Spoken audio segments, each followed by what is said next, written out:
They say it's not the camera, but the photographer that makes a great image. So what actually happens when you take experienced photographers and give them entry-level or outdated gear? Get ready to find out. I'm going head-to-head with photographers with inexpensive photography equipment that we normally wouldn't use.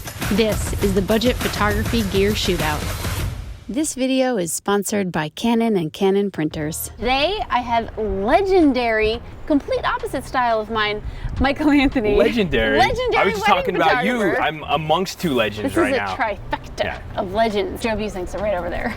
That's another episode, go watch it. We are shooting today with a camera you've never touched, yeah?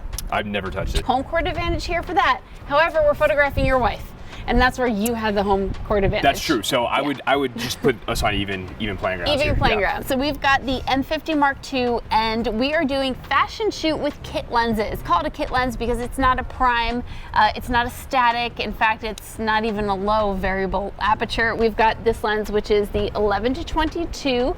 This is a 4-5.6, and then that lens is 55-200, 4.5 to 6.3 lens. Here's the rules. Each photographer will shoot to their heart's content, and then it's time for editing and printing. After seeing our printed photos, it's up to you to determine which photographer's photo you like best. Chin up, close your eyes. Keep going. I think one of the biggest differences between how you shoot and I shoot is all I want to do is get like so close up into people and you tell the whole story. Yeah, well, I'll go wide, and I'll do some tight shots too, but I like the wide dramatic shots. I like the putting scene people in danger. Yeah, putting people in danger. Do the same thing, like with your dress, but turn your face toward the sun. Let me do one more, Jen. Hang on. Can't let Vanessa win. Talk about your rapid fire tendencies there, killer. Trying to catch that motion and make you have a harder time editing too. And how nice is that camera, by the way? Dude, I'm actually liking this camera. Yeah. It reminds me of my big camera, my big Canon camera. All right, well, I don't like this lens. It's a cropped sensor, so like you would think a 22 would be close enough, but it's really just not. So Jen, turn down this way again. Yeah. And then just mess with your hair a little bit, or a little bit like closer up, yeah. Did you know your wife was this gorgeous? I mean, she's giving you the best expressions because I'm right over your shoulder. That's what it is. That's what it is? She can't stop looking at me, right? And then look over your shoulder at me. Perfect. Love that. And look towards Mike while you do that. He likes watching you do that. Love that. And then I like you put your hand like here about, yes, like that. And then breathe through your mouth. Perfect. Awesome. All right, I think I'm good. All right, good. Get your defeat you. She probably did. Let's go. I shot longer, so you can do one more round. Can we go over there? Grab your dress. I'm gonna have you swing it as you're walking, and then go ahead and look out toward the sun as you're walking toward me, okay? Hold that for a sec, I gotta get further back. Go ahead. 1, 2, and 3. I love that you're putting it to the test. Do it one more time, but smile this time, okay? Can't have you looking mad in these pictures. Otherwise, Vanessa's gonna beat me. Smiling, same thing, go ahead.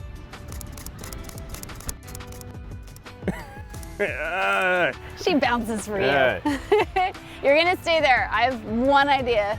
And I also think this will be fun because you and I are gonna edit this so differently. Giving the camera back. Only to show me your profile or the back of your head. That's the goal. You can move the dress, like flip your hair every once in a while, play with it. Very like wanderlust type feel. All right, and go ahead.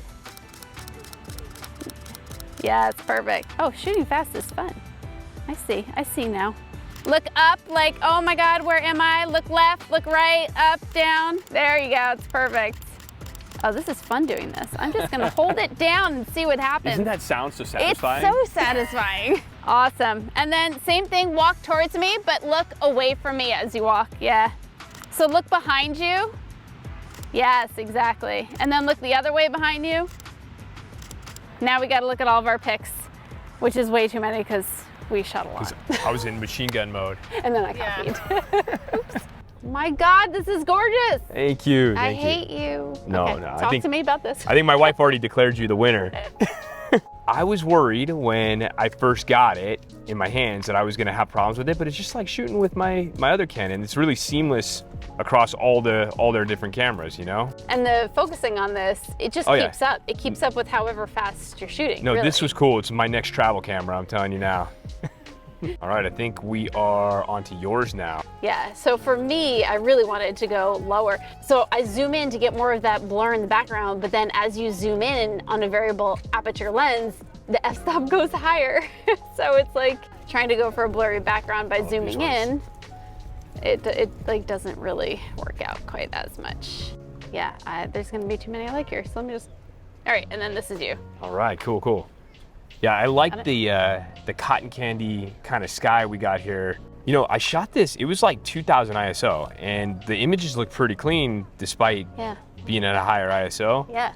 But because we're at 5.6, we had to do that. But I wanted to get that compression, right? So I wanted to kind of compress her into the buildings and then get her head and her body above the horizon line, if you will, there. And the tilt screen on that doesn't hurt. No, it really helped, actually helped a lot. And then we added a little motion with her running. And you were at 200th of a second, so you'll probably get like a little softness to it. Definitely in the dress though, I think it adds to it. Yeah, I like that.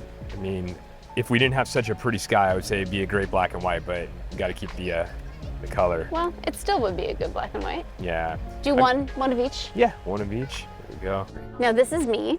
So I changed the exposure and really exposed for my highlights, and I know I'm gonna end up bringing this up. And then I love photos like this where you don't see her face. Yeah. Jen, you're really pretty. You showed up today, Jen. I'll give these to you to edit, you know, ones that you want, and then I'll pick my favorites. And then I have to say, I think I'm gonna end up printing more than one of these for us. Ah, let's do it. Because there's a lot of really cool stuff in here. All right, thank you so much for joining me. This was a blast. Thank you for coming to California. That's all. Yeah, I'll get to enjoy the good weather right here in Absolutely. March. Although I'm freezing. I'm a Texan now, so I'd like it 101 or higher. She got soft real quick. I got very soft. All right, let's print. So we are printing, and I have to say, I think I got my ass handed to me in this one. Really, I mean, Michael is an amazing photographer, but he is also an incredible editor. And he edited this photo to be absolutely beautiful. I need to learn a thing or two from him. You can, of course, check out his presets, which he does sell, and the whole editing technique and bundle down in the link I have in the description. He just did a gorgeous job editing this photo, making his wife, Jen, look absolutely beautiful. So in order to compete with that, I went for a black and white image and went for the moodiness of it instead. I printed his on luster paper, and mine is on a nice premium, what is it called? Premium fine art rough paper that Canon makes. And of course we are printing on this fairly inexpensive Canon Pixma Pro 200. So let's take a look. You know, it's good editing and it looks nice, but it's almost having like a watercolor effect, which maybe that's what he was going for here. I think the photo was a little blurry. My photo wasn't blurry. But she's got some motion here. You know, with this camera, you're gonna have a little bit of softness, potentially. I'm not sure what his settings were at, but. And you were at 200th of a second, so you'll probably get like a little softness to it. Definitely in the dress though, I think it adds to it. But either way, it looks really good, and it certainly is gonna look good on a website, on Instagram, and you know, even printed like this as a 13x19 print. All right, yeah, I love the way that this paper made this print look very moody. I feel like mine could be hanging on a hotel wall, which is kind of what I was going for, making sure I couldn't see her face. It makes the viewer able to relate to the photo a little bit more when you can't see the subject's face. So like this will go really nicely on a hotel wall, as opposed to this one will go really nicely in your client's home. So there are the two photos. Let me know which one you like. Vote in the comments below.